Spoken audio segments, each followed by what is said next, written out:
My name is Monica, and I'm 61 years old. Last night, my own son hit me until I bled over a bowl of unsalted soup. While I was left on the kitchen floor wiping up my own blood with an old rag, he calmly went to his room, closed the door, and fell asleep as if nothing had happened. As if hitting his own mother were the most normal thing in the world.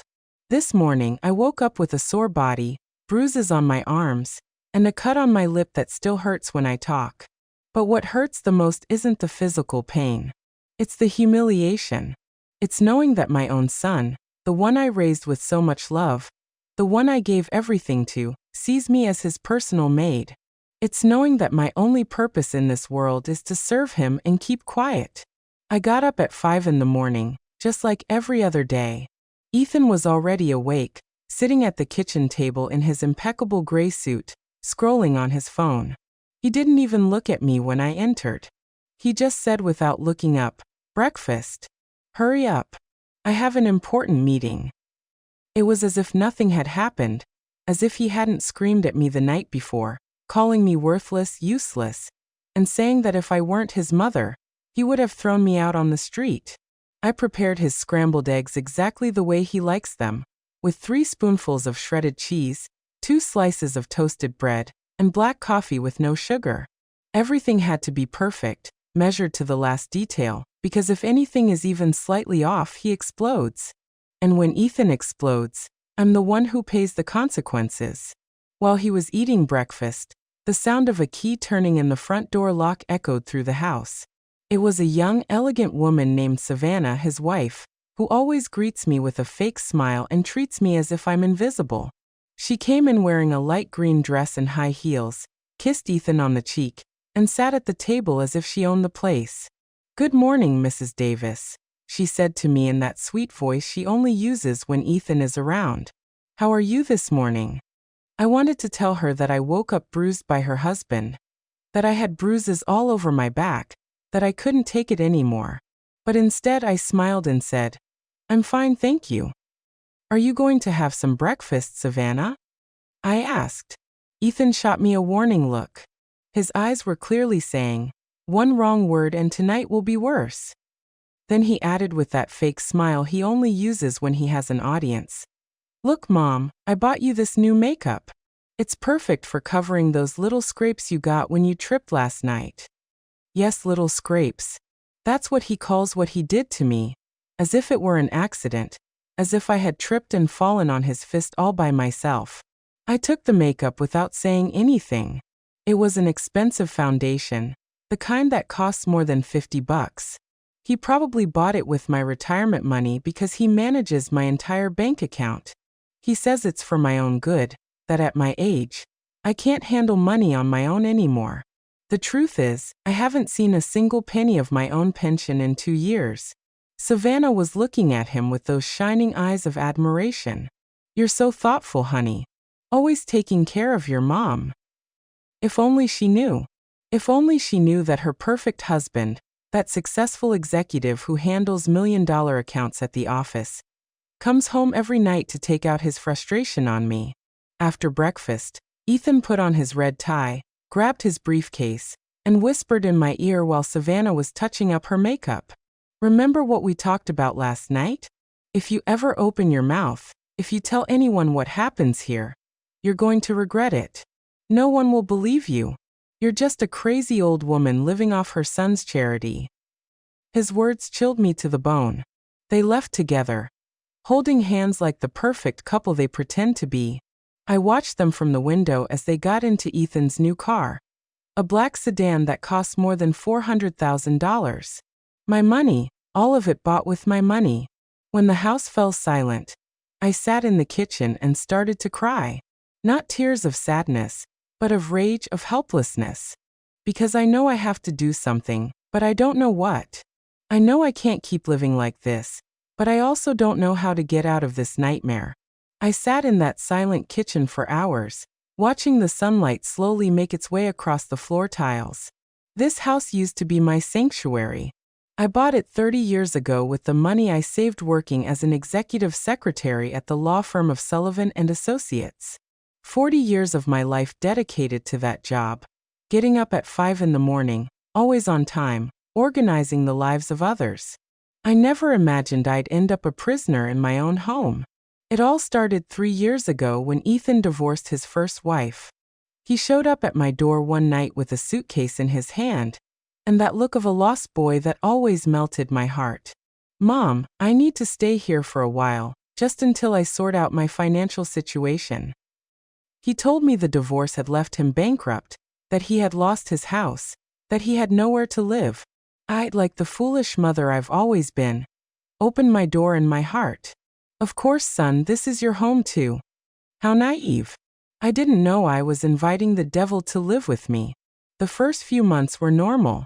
Ethan would get up early, go to work, come back at night, and we'd eat dinner together. He even helped me with the grocery shopping. I thought we would finally have the mother-son relationship I'd always dreamed of. But little by little, things started to change. First, it was small comments. "Mom, this food is too salty." "Mom, why don't you clean the bathroom better?" "Mom, your clothes are too wrinkled." It's embarrassing. Comments that hurt, but that I justified by thinking he was just stressed from the divorce. Then he started getting into my finances. "Mom, at your age, you shouldn't be handling so much cash. It's dangerous. Let me help you with your accounts." And I, like the idiot I am, gave him access to my bank account. It's just to help me, I thought. He's my son. He would never hurt me. How wrong I was. In 6 months, Ethan had completely taken over my money. My monthly $1,200 pension went directly to his account. He gave me $20 a week for personal expenses, as if I were a child receiving an allowance. When I asked him about the rest of the money, he would say, "Mom, I'm investing your savings to help them grow. Trust me." Then Savannah came along, a woman 25 years younger than him with a perfect smile and an ambition you could spot from a mile away. Ethan met her at his office where she worked as a marketing assistant. 6 months later, they got married in a ceremony that cost over $100,000. My money, of course. Since Savannah came into our lives, everything got worse. Ethan started treating me like the housemaid. "Mom, make dinner for Savannah and me. Something elegant. She's used to fine things." "Mom, clean the guest bathroom. Important people are coming over." "Mom, wash this shirt by hand. It's too expensive for the washing machine." And I always obeyed. I obeyed because I was afraid he'd get angry, afraid he'd follow through on his threat to kick me out of my own house. Because even though the house is legally mine, Ethan convinced me to put his name on the deed, too, for security. He said, "Mom, just in case something happens to you." The violence started a year ago. At first, it was accidental pushes, then pinches on my arm when I didn't do something the way he wanted. "You're driving me crazy, Mom. You're too slow." Then it escalated to hits on the shoulder, slaps when the food wasn't to his liking, and punches to my back if I wasn't cleaning fast enough. But last night was different. Last night, he crossed a line I never thought he would cross. I had prepared vegetable soup for dinner. It was a Tuesday, and we always have a light meal on Tuesdays. I carefully set the table, served the toasted bread and the hot soup. Everything was perfect. Ethan came home tired from the office, sat at the table without greeting me, took the first spoonful, and his face changed. "What the hell is this?" he yelled, spitting the soup back into the bowl. "It has no salt. It's as bland as water." I immediately apologized. "I'm sorry, son. I forgot the salt. Let me add a little." But it was too late. Ethan stood up from the table like a wild animal, grabbed the bowl of soup, and threw it in my face. The hot liquid burned my cheek. Pieces of porcelain cut my lip. "You're useless," he screamed, grabbing my arm so hard I knew it would leave a bruise. 40 years working as a secretary, and you can't even make a decent soup. You're pathetic." He shoved me against the kitchen wall. My head hit the tile, and I saw stars. But he didn't stop there. He slapped me so hard my ear buzzed for hours. Then another one and another one after that. "Savannah is bringing her friends over for lunch tomorrow," he told me while I covered my face with my hands. I want you to prepare something special. And you'd better make sure it's perfect because if you make me look bad, if you show even one sign of how pathetic you are, I swear to God I'll kick you out of this house." Then he calmed down as he always does after he hits me. He bent down, helped me up, and wiped the blood from my lip with a napkin. "I'm sorry, Mom," he said in a soft voice. "I just get so frustrated seeing you like this. I know you can do better. It's all for your own good, so you'll learn." And he went to sleep peacefully, as if nothing had happened. I stayed awake all night in the kitchen, cleaning up the remains of the soup and the broken porcelain from the floor. Every little piece I picked up felt like I was picking up the fragments of my own dignity. My lip was still bleeding, but it wasn't just physical pain I was feeling anymore. It was something deeper, something darker. It was the realization that my own son, the person I loved the most in this world, had become my tormentor. As I cleaned, I started to remember how we got here. Ethan wasn't always like this. When he was a boy, he was sweet and affectionate. His father left us when he was 8 years old, and from then on, it was just him and me against the world. I worked double shifts for years to give him everything he needed. I put him in the best private school I could afford. I bought him designer clothes, paid for piano lessons, English lessons, anything he asked for. Maybe that was my mistake. Maybe I spoiled him so much that he never learned the value of respect, of effort, of real love. I always gave him everything on a silver platter without asking for anything in return. And now, 35 years later, I'm the one paying the consequences for my decisions. At dawn, I heard his footsteps coming down the stairs. My heart started to beat fast, as it always does when he's near. It's incredible how a person can live in a constant state of alert in their own home. He came into the kitchen already dressed in his black suit, checking his phone as he did every morning.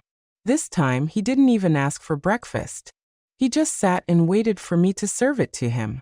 I prepared his scrambled eggs, his black coffee, his 2 slices of toasted bread, all in absolute silence. He ate while answering emails as if I were invisible. At 7:30, Savannah arrived.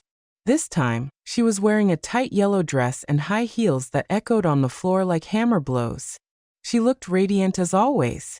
I wonder if she ever notices the bruises I have, the marks on my arms, the way I flinch every time Ethan raises his voice. "Good morning, Mrs. Davis," she said to me with that plastic smile. "How are you feeling today?" "Fine, thank you." I lied as always. "Are you going to have some breakfast?" "Just a coffee, please," she said. "A light one with artificial sweetener." As I was serving her coffee, I noticed her observing me out of the corner of her eye. Her eyes stopped on my swollen lip, on the bruise peeking out from the collar of my blouse. For a moment, I thought she might say something, that she might ask what had happened to me. But instead she simply looked away and went back to her phone. Ethan finished his breakfast and looked at me intently. "Remember what I told you last night, Mom? Savannah is bringing 3 of her friends over for lunch. I want you to prepare something special. Seafood, pasta, Caesar salad, desserts, and buy some white wine, the good stuff. Not that cheap garbage you're used to buying." He gave me 3 $20 bills as if it were a great generosity, $1.60 to prepare a lunch for 5 people with what he spends on a single shirt. "And one more thing," he added, leaning in to whisper in my ear while Savannah wasn't looking. "Put on that makeup I bought you. Cover those marks well. If any of her friends ask anything strange, if they make any comment about your appearance, you're going to regret it. Do you understand me?" I nodded, feeling my hands tremble slightly. He smiled, kissed my forehead like the perfect son he pretends to be, and they left together. As soon as the door closed, I collapsed into a kitchen chair. $60 for an elaborate lunch. Fresh seafood costs at least $30 a pound. The good wine another $20. How am I supposed to work miracles with so little money? But it wasn't just the money that was distressing me. It was the pressure of having to act normal in front of Savannah's friends, of pretending to be the happy mother-in-law of a perfect family, when the reality is that I'm an abused woman in my own home. I looked at myself in the bathroom mirror, and hardly recognized myself. My lip was swollen and purple. There was a small cut at the corner of my mouth. My eyes were red and puffy from all the crying. The bruise on my neck looked like a dark stain spreading toward my collarbone. I opened the makeup that Ethan had given me. It was an expensive imported brand of foundation, the kind that elegant women like Savannah use every day. I started applying it carefully, covering every mark, every bruise, every piece of evidence of what really happens in this house. As I put on my makeup, I couldn't help but think about all the times I had done this before. How many mornings I had woken up to hide bruises, to invent excuses about falls and accidents. I tripped on the table, the closet door slipped out of my hand. I fell down the stairs, one lie after another to protect my son's reputation. I went out to do the shopping with my list in hand and my perfectly made-up face. At the supermarket, I tried to stretch those $60 as far as I could. I bought frozen shrimp instead of fresh prawns. The cheapest brand of wine that wasn't terrible. Pasta on sale. Every single penny counted. As I waited in line to pay, an older woman approached me. It was Clarice, my next-door neighbor, a widow in her 60s, who has always been kind to me. "Hello, Monica," she said with a warm smile. "How are you doing, dear? I haven't seen you in the yard lately." "Hello, Clarice," I said. "I'm fine, thanks. I've just been really busy with stuff around the house." She looked at me intently, and I noticed her eyes linger on my lip despite the makeup. "Did you hurt your mouth?" she asked with genuine concern. My heart started to race. "No, it's nothing," I lied. "I just bumped into the closet door last night. You know how clumsy I am." Clarice frowned but didn't push it. "Well, if you ever need anything, you know where I live. I'm always home in the afternoons." Her words went straight to my heart. It had been so long since anyone had offered me genuine help, since anyone had treated me with true kindness. For a moment, I wanted to tell her everything, to beg for her help, to confess the nightmare I was living. But Ethan's voice echoed in my head. "If you ever open your mouth, if you tell anyone what happens here, you're going to regret it. No one will believe you. You're just a crazy old woman living off her son's charity." "Thank you, Clarice," I said simply. "You're very kind." I went back inside and started cooking like a madwoman. I had to have everything ready by noon when Savannah and her friends arrived. I cleaned the house from top to bottom, set the table with the good china, and arranged flowers in the center. Everything had to be perfect. While I cooked, I couldn't stop thinking about what Clarice had said. "If you ever need anything, you know where I live." Did she suspect something? Had she heard the screaming that came from my house at night? At 11:30, my phone rang. It was a number I didn't recognize. "Mrs. Davis," a man's voice asked. "Yes, this is she. This is the accountant from your son, Ethan's company. We need to speak with you urgently about some discrepancies in the accounts. Could you come to the office this afternoon?" My heart stopped. Discrepancies? I don't understand. "I'd rather not discuss this over the phone, Mrs. Davis. Can you come at 3 this afternoon? It's very important." I hung up, my hands trembling. What could Ethan have done at work? Why were they calling me? A bad feeling settled in my stomach, but I didn't have time to think about it anymore because Savannah and her friends were already arriving. The doorbell rang at exactly 12 o'clock. I took a deep breath, touched up my makeup one last time, and went to open the door. There was Savannah with her 3 friends, all dressed as if they were going to a fashion show. Expensive dresses, designer purses, shoes that cost more than my monthly pension. "Hello, Mrs. Davis," Savannah said in that sweet voice she saves for special occasions. "Let me introduce you to my friends. This is Beatrice. She works in human resources. This is Brenda from the marketing department, and this is Evelyn from legal." My heart nearly stopped when I heard Evelyn's name. It couldn't be a coincidence. I looked at her closely and sure enough, it was her, Evelyn Brooks, my younger sister, whom I hadn't seen in more than 2 years. Evelyn looked at me with the same surprise. But we both played it cool. She has always been smarter than me, more cunning. She immediately understood that something strange was going on, especially when she saw my made-up face and my nervous demeanor. "It's a pleasure to meet you, Mrs. Davis," she said to me formally, as if she didn't know me. "Your daughter-in-law has told us so much about you." I invited them into the dining room where I had put out my best tablecloth, the china I inherited from my mother, and the crystal glasses I only use for special occasions. Everything looked elegant, just as Ethan had demanded. I served lunch, trying to keep my hands steady. The shrimp pasta had turned out well despite the limited budget. The Caesar salad looked fresh. The bread was warm. I even managed to prepare a simple tiramisu for dessert. The women ate and talked about work, their lives, and their plans for the weekend. I went back and forth from the kitchen, serving more wine, and clearing plates like the perfect hostess I was supposed to be. But Evelyn's eyes never left me. I knew that look. It was the same one she used when we were kids, and she knew I was hiding something. Throughout the meal, she observed me discreetly, studying my every move. "The food is delicious," Beatrice commented. "Did you cook all of this yourself, Mrs. Davis?" "Yes, I love to cook," I replied with a forced smile. "It's a pleasure when it's for such lovely people as yourselves." "How lucky Ethan is to have such a dedicated mother-in-law," Brenda added. "It's hard to find women who are so devoted to the home these days." Savannah smiled proudly. "It's true.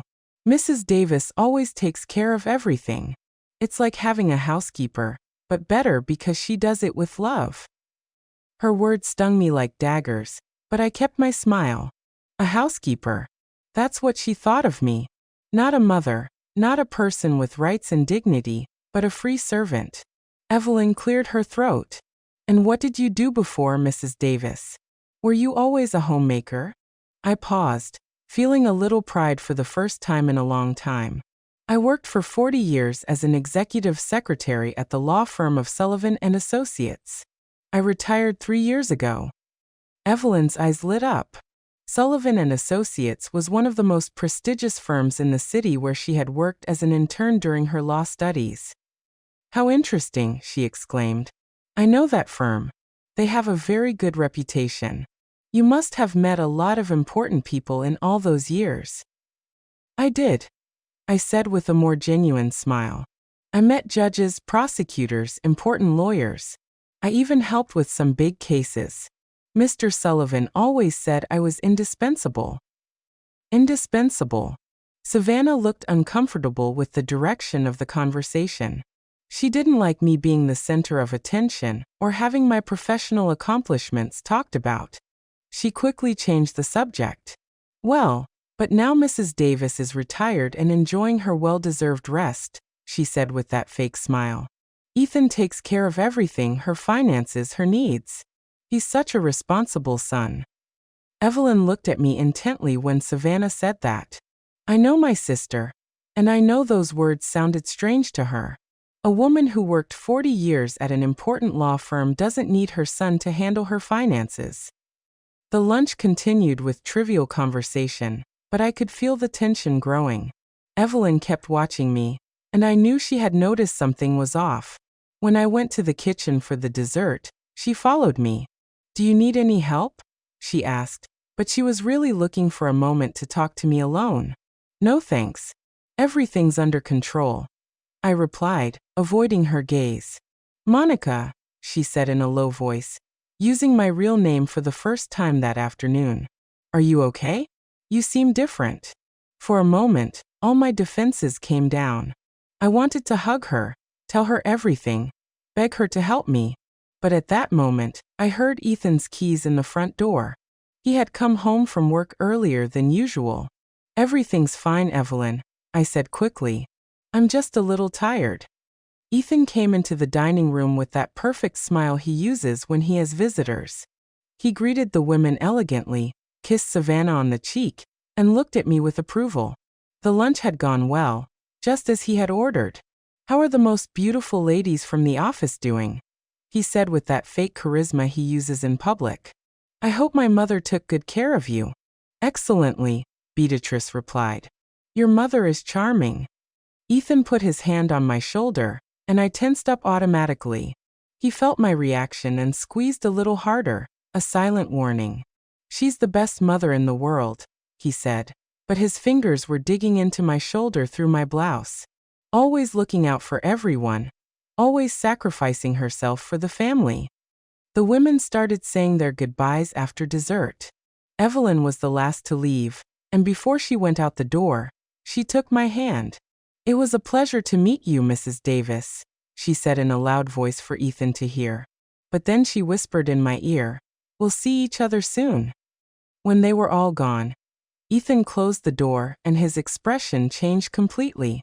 The mask of the perfect son disappeared, and he was the monster he always was again. "You did well," he said to me coldly. "For once you didn't embarrass me." It wasn't a compliment. It was a confirmation that I had fulfilled my duties as a servant.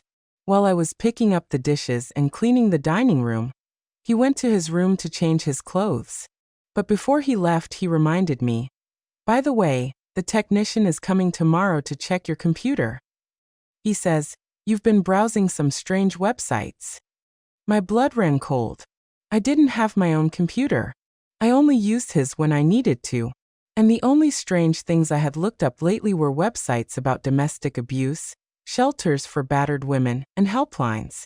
He knew I had been looking for information. He knew I was considering asking for help. Just then my phone rang. It was the accountant from Ethan's company again. "Mrs. Davis, can you come in at 3 this afternoon? It's urgent." I looked at the clock. It was 2:15. Ethan was in his room, probably taking a nap. It was my chance. "Yes," I said in a low voice. "I'll be there." I grabbed my keys, my purse, and quietly left the house. I didn't know what was waiting for me at that office, but I had a feeling my life was about to change forever. As I walked toward the bus stop, I remembered Evelyn's words, "We'll see each other soon." My sister had noticed something, and for the first time in a long time, I felt a small spark of hope. The office building where Ethan worked was one of those modern downtown skyscrapers, all glass and steel, that commanded respect from the street.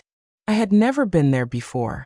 For all these years, my son had kept his work life completely separate from me, as if it were a secret I shouldn't know. I went up to the 18th floor, where the offices for Northern Business Corporation were. The receptionist, a young woman with a professional smile, directed me to the accountant's office. My heart was beating so fast I thought everyone would hear it. Mrs. Davis, a man in his 50s with glasses and a formal suit, greeted me. "I'm Adrian Castillo, the general accountant for the company. Thank you for coming so quickly." I sat in front of his desk trying to seem calm, although I was trembling inside. His eyes held a seriousness that made me even more nervous. "Ma'am, I need to ask you some questions about your bank account," he began, opening a folder full of documents. "Specifically about some movements we've detected in the last few months." "I don't understand," I said with a trembling voice. "What does my account have to do with the company?" Adrian looked at me with a mix of pity and concern. "Mrs. Davis, we have discovered that your son Ethan has been using company funds to make transfers to your personal bank account. Transfers that are then withdrawn from your account." I felt as if I had been hit in the stomach. That can't be true. Ethan is an exemplary employee. He would never do something like that. "I'm afraid he has," Adrian said, showing me a series of documents. "In the last 6 months, he has diverted more than $50,000 of corporate funds. The money first appears in his personal account, but immediately after it's transferred to the account he shares with you." My world collapsed. $50,000. My son wasn't just physically abusing me. He was using me as an unwitting accomplice in his thefts. "But I didn't know anything," I said desperately. "He manages my entire bank account. I don't authorize any transfers." "We know," Adrian said gently. "That's why I called you before proceeding legally. We need you to file a formal complaint for the misuse of your bank account. It's the only way to clear your name in this matter." I felt nauseous. Not only was I a victim of domestic violence, but now I was also a victim of financial fraud. And worst of all, My own son had turned me into his accomplice without my knowing.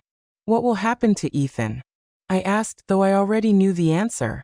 If you file the complaint, he will be arrested for corporate fund embezzlement and fraudulent use of bank accounts. These are serious crimes that can lead to between 5 and 10 years in prison. I left that office in a state of total shock. I walked the downtown streets for hours with no direction, trying to process all the information. My son was a thief, a criminal, and I had been his tool without my knowing it. When I finally got home, it was 6 o'clock in the evening. Ethan was in the living room watching television, as if it were a normal day. When he saw me come in, he looked at me with that expression of superiority he always used. "Where have you been?" he asked in an accusatory tone. "I got home from work and you weren't here. The house was a mess after lunch." For the first time in years, I looked him directly in the eyes without lowering my gaze. "I was at your office." His expression changed immediately. The mask of control cracked for a second, and I could see the fear in his eyes. "What did you say?" "I was at your office, Ethan. I spoke with the accountant. I know what you've been doing." He got up from the couch slowly like a predator preparing to attack. "I don't know what you're talking about, Mom. I think you're confused." $50,000? I said, feeling my voice grow firmer. $50,000 you've stolen from your company using my bank account. Ethan approached me, and for the first time in a long time, I didn't back away. Something had changed inside me that afternoon. Maybe it was knowing that I wasn't alone, that there were other people who knew the truth. "Listen to me, you stupid old woman," he said in a low, threatening voice. "You have no idea what you're saying. That money is mine by right. You owe me for everything I've invested in you over these years. The food you eat, the roof over your head, the clothes you wear." "With my own money," I replied. "My pension, my savings, the money I earned working for 40 years. He grabbed my arm, but this time I didn't stay quiet. "Let go of me," I screamed with all the strength I had. He was so surprised by my reaction that he actually let go. For 3 years, I had been his silent victim. And now, for the first time, I was screaming at him. "You're crazy," he said. But his voice didn't sound so confident anymore. "No one will believe you. You're a senile old woman who doesn't even know what she's saying." The accountant believed me. I told him. The documents speak for themselves. The transfers are registered. Everything is documented. Ethan was silent for a few seconds, processing the information. Then his expression hardened even more. "If you open your mouth, if you file any kind of complaint, I swear I'll destroy you." He threatened me. "This house is also in my name. I can kick you out on the street tomorrow, and without my help, without my money, you'll die alone like a dog." But for the first time, his threats didn't terrify me. There was something different in me, a strength I didn't know I had. "I'm not afraid of you anymore, Ethan," I told him. And as I said it, I realized it was true. For the first time in 3 years, I'm not afraid of you. He raised his hand to hit me. But just at that moment, the doorbell rang. It was Clarice, my neighbor. "Monica!" She was yelling from outside. "Monica, is everything all right?" I heard screaming. Ethan slowly lowered his hand. He couldn't hit me with a witness nearby. His reputation was too important to him. "Go see what she wants," he said through gritted teeth. "And you'd better not say anything strange." I went to open the door, my legs trembling. Clarice was there with a worried expression, holding a casserole dish. "Hello, dear," she said to me. "I brought you some stew I made, but I heard loud voices and got worried." Over her shoulder, I saw there was another woman with her. It was Evelyn, my sister. She had on casual clothes and had her hair tied back, but I recognized her immediately. "Hello," Evelyn said, pretending she didn't know me.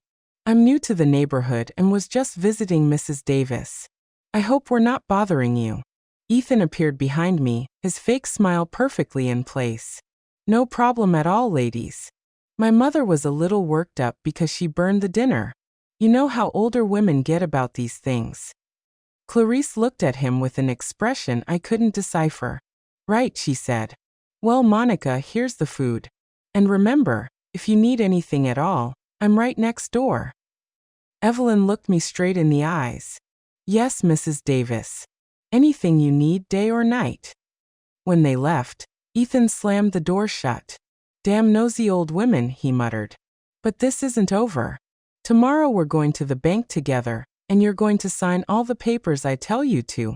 You're going to retract the complaint you probably already filed, and you're going to say it was all a big misunderstanding. No, I said simply. What do you mean no? I'm not going to sign anything. I'm not going to retract any complaint, and I'm not going to be an accomplice in your thefts anymore. Ethan looked at me with a rage I had never seen before. It was as if he had finally taken off all his masks and was showing me his true nature. Fine, he said with a calm that scared me more than his shouting. If that's how you want to play, we'll play. But I'm warning you. When I'm done with you, you're going to wish you were never born. I didn't sleep at all that night.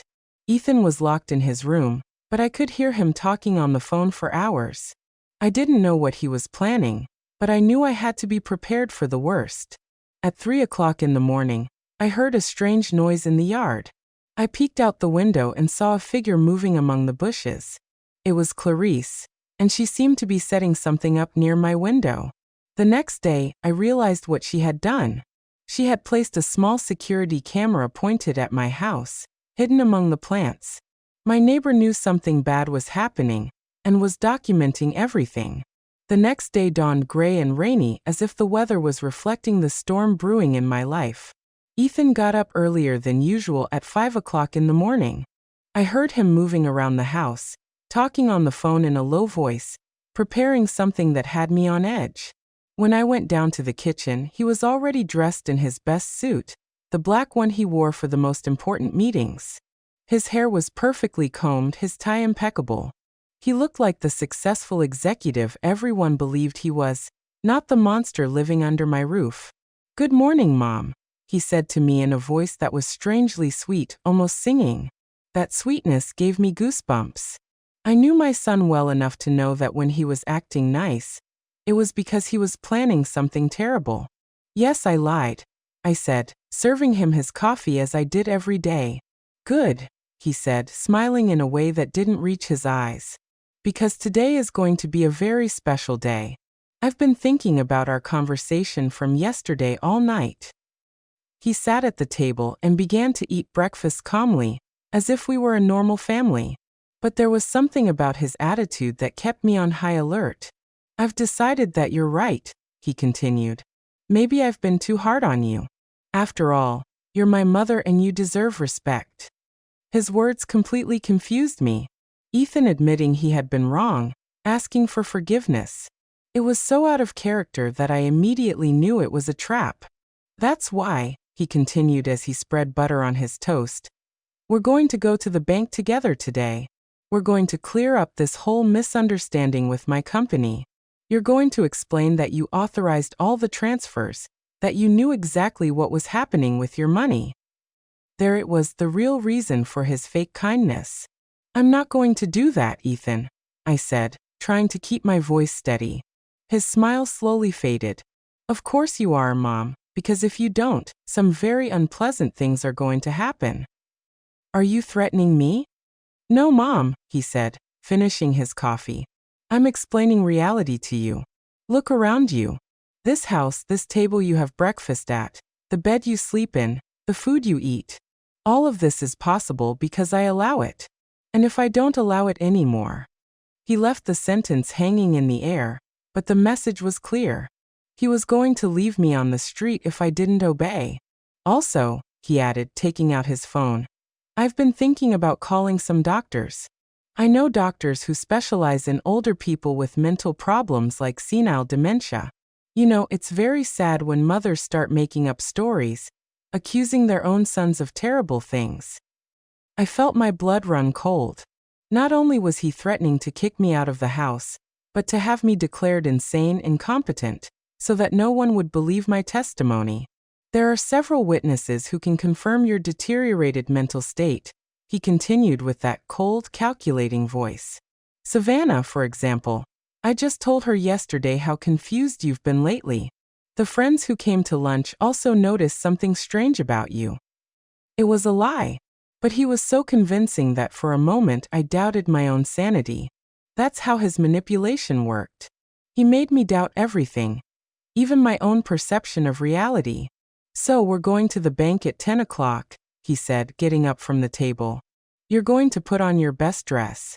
You're going to get all fixed up, and you're going to smile while you sign all the papers they put in front of you. Understand? I didn't answer him. I just started collecting the breakfast dishes, trying to buy myself some time to think. I'm talking to you, he shouted, and all trace of his fake kindness disappeared. Understood. Understood. I mumbled, hating myself for being such a coward. Ethan went to his office, but before he left, he warned me. Don't even think about leaving this house. Don't even think about talking on the phone with anyone. I'll be back at 9:30 to take you to the bank. As soon as the door closed, I collapsed into a kitchen chair and started to cry. Not tears of sadness, but of pure rage. Rage against him, but most of all, rage against myself for letting things get to this point. I stayed that way for a few minutes until I heard a soft knock at the back door. It was Clarice with an urgent look on her face. Monica, open up fast, she whispered through the glass. It's important. I opened the door and she quickly came in, looking all around to make sure we were alone. I heard everything, she told me without preamble. I have the camera set up near your kitchen window. I recorded your whole conversation with your son. My heart started to beat faster. Everything, she said. The threats, the blackmail, the way he talked to you. I have evidence that he's forcing you to lie about the stolen money. For the first time in days, I felt a spark of hope. What can we do with that? Clarice smiled. I have a friend who works at the DA's office. Her name is Brenda, and she specializes in domestic abuse and financial fraud cases. But I need you to come with me right now. I can't, I said, feeling fear take over again. Ethan told me not to leave the house. If he finds out, Monica, Clarice said, taking my hands, listen to me closely. If you go to that bank today and you sign those papers, your son will be free of all charges. He'll keep stealing money and he'll keep abusing you.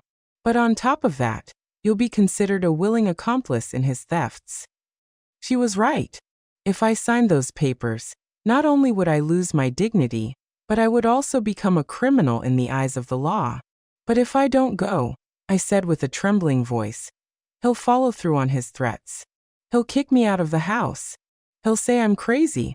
He won't be able to do any of that, Clarice interrupted me, because we're going to present the evidence before he can act. Brenda told me that with the recordings I have, they can arrest him immediately. I looked at the clock. It was 8:30. Ethan would be back in an hour. Are you sure your friend can help me? Completely sure, but we have to go now, Monica. It's our only chance. I made a decision that would change my life forever. I went to my room, grabbed my purse with my most important documents, and left that house with Clarice. As we walked to her car, I felt something I hadn't felt in 3 years. Courage. For the first time, I was taking control of my own life. The district attorney's office was a typical government building with long corridors and small offices. Brenda turned out to be a woman in her 40s with an intelligent gaze and a way of speaking that inspired confidence. Mrs. Davis, she said after reviewing the recordings Clarice had brought, what your son is doing constitutes multiple crimes: domestic abuse, financial fraud, blackmail, and attempted obstruction of justice. What does that mean? I asked. It means we can arrest him today, Brenda replied. But I need you to file a formal complaint for all these crimes. Are you willing to do that? I looked at the clock. It was 9:15. In 15 minutes, Ethan would be arriving home to take me to the bank. When he realized I wasn't there, his rage would be uncontrollable. Yes, I said, feeling my voice grow firmer. I'm ready to file the complaint. Brenda smiled. Perfect. While you fill out the papers, I'll coordinate with the police to have them go and arrest your son. Do you know where he is right now? He should be arriving at my house, I said. He said he'd pick me up at 9:30. Even better, Brenda said, grabbing her phone. It's easier to arrest him at a known location. While I was filling out the complaint forms, Brenda coordinated with the police. Clarice stayed with me the whole time, holding my hand, giving me strength. Are you sure about this, Monica? She asked me. Once we sign these papers, there's no turning back. I've never been more sure of anything in my life, I replied. At 10:30, Brenda's phone rang. It was the police confirming that they had arrested Ethan at my house. They found him screaming like a madman, breaking things and looking for me all over the house.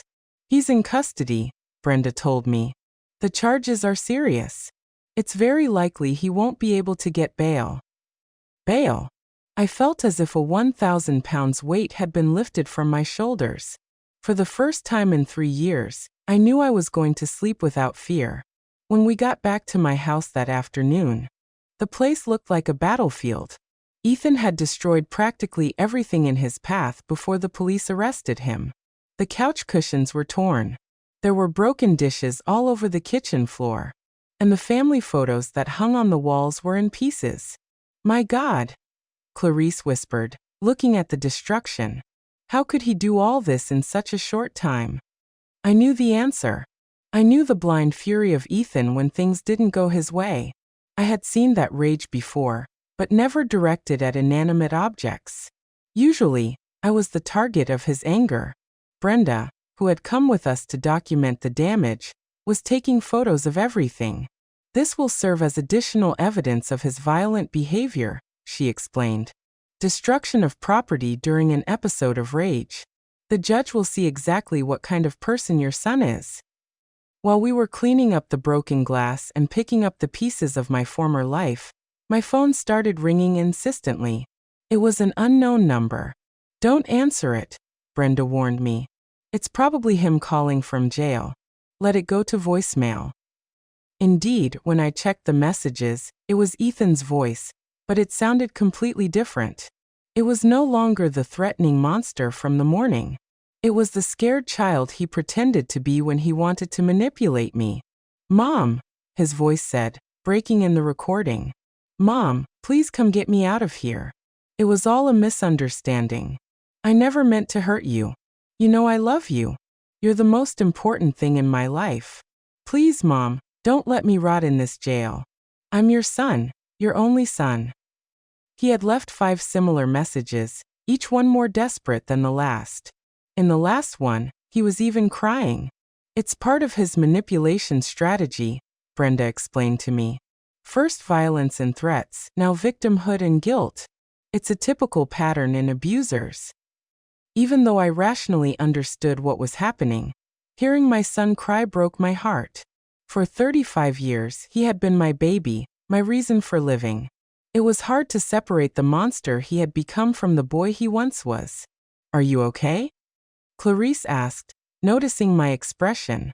It's complicated, I admitted. I know I did the right thing, but he's still my son. That night, Clarice insisted that I stay at her house. Your house isn't safe right now, she told me. Ethan has friends, and maybe even Savannah. Someone might come looking for revenge. She was right.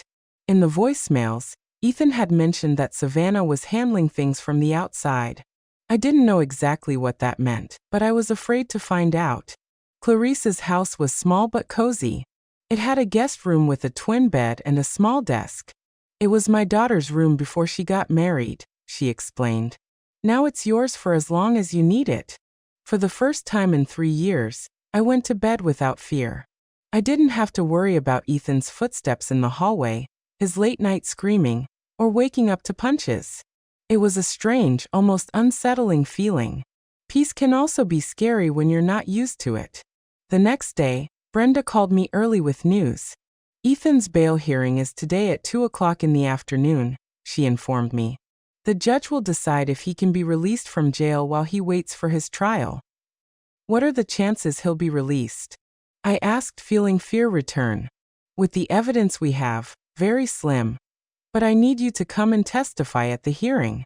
Your testimony will be crucial for the judge to understand the danger he poses."